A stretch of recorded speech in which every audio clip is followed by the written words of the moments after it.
আরে লাশ এখন CID phone. Hello CID officer, এই যে এখানে লাশ পাওয়া গেছে একজন, তাড়াতাড়ি আসেন তাড়াতাড়ি। অনেকদিন ধরে তো সার্কাস মিস পাইতাছি না, এমনি চলতে থাকলে তো হইব না, আমাকে সংসার তো চলবো না, এমনি কিছু তো একটা করতে হইব। ঠিক আছে তো তোমার দেওয়ার কথা, কিন্তু কি করবে এখন? নাকি অভিজিৎ? হ্যাঁ ঠিক আছে। কোন আসলো আবার? হ্যালো, হ্যাঁ সিআইডি থেকে বলতেছি। কি লাশ? আসতেছি, আমরা এখনই আসতেছি। সিআইডি কি আপনি ফোন দিছিলেন? জি স্যার, আমি ফোন দিছিলাম, দেখেন তো কি ইস্যু। দয়া চেক দাও।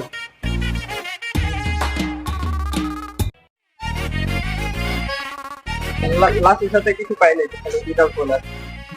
হ্যাঁ, thank you ভাই। এই যে এই ফোন দিয়ে আমরা বের করবো যে লাশের সাথে কি কি ঘটছে আর লাশের সাথে কি হয়েছে। হ্যাঁ, ফোন দিয়ে সবকিছু বের করতে হবে। লাশটাকে নিয়ে ল্যাবে আসো। আপনাকে কিছু জিজ্ঞাসা করার জন্য আমাদের ল্যাবে আপনাকে আনা হয়েছে। আচ্ছা, আপনি কি লাশটাকে চিনেন বা ওনার কোনো বাসা বা কোথায় থাকে তা কি আপনি বলতে পারেন? আমি ওকে কিছু চিনি না, ওর সম্পর্কে কিছু জানি না। আমি গেছিলাম ওখানে প্রস্রাব করতে, দেখি একটা লাশ, তার জন্য গেছিলাম দেখতে আর ফোন দিলাম আপনাকে। এর কারণ তো কিছু আছে নাকি দয়া? আসামি যেখানে থাকবে আসামিকে আমরা তো বের করবোই। আর যদি সত্যি কথা সত্যি সত্যি কেউ জানা থাকে সেটাও বলতে পারে। আইনের হাত অনেক বড় লম্বা, আইনের হাত থেকে কেউ রেহাই পাবে না। আসামিকে আমরা ধরেই আনবো। দয়া, অভিজিৎ, যাও তদন্ত করো। আর আপনাদের আমরা তদন্ত করার জন্য আপনাকে আমরা ডাকতে পারি, আপনি এবার আসতে পারেন। জি স্যার।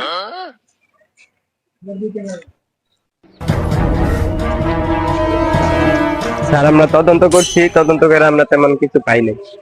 তুমি সার্চ করে শুধু ফোনটা পাইছি, ফোনের মধ্যে দুটো পিক আছে, এই পিকটা আর কি।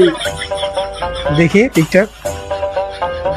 আরে এই পিকটা তো সেই পিক যে ছেলে আমাদেরকে ফোন দিল না? হ্যাঁ ঠিক, আচ্ছা, আমরা এতটুকু জানতে পারছি যে যে আমাদের ফোন দিয়েছিল সে লাশের অনেক কাছের লোক। হ্যাঁ দয়া, আইনের লোক থেকে কেউ রেহাই পাবে না, আইনের হাত খুব লম্বা। হ্যাঁ, ওকে ধরার জন্য গাড়ি বার করো, ওকে খুঁজতে যাবো। সিআইডি ভাবছিল আমার ধরবো, আমার দ্বারা কত সহজ। যার মারছে ওর তো একদম খাইয়ে দিছে একবারে। এখন আমার থাকা যাবো না, এখন পলাইতে হবো, দেশ ছাড়তে হবো।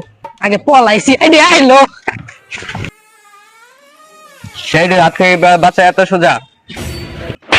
স্যার, এই যে আসামি।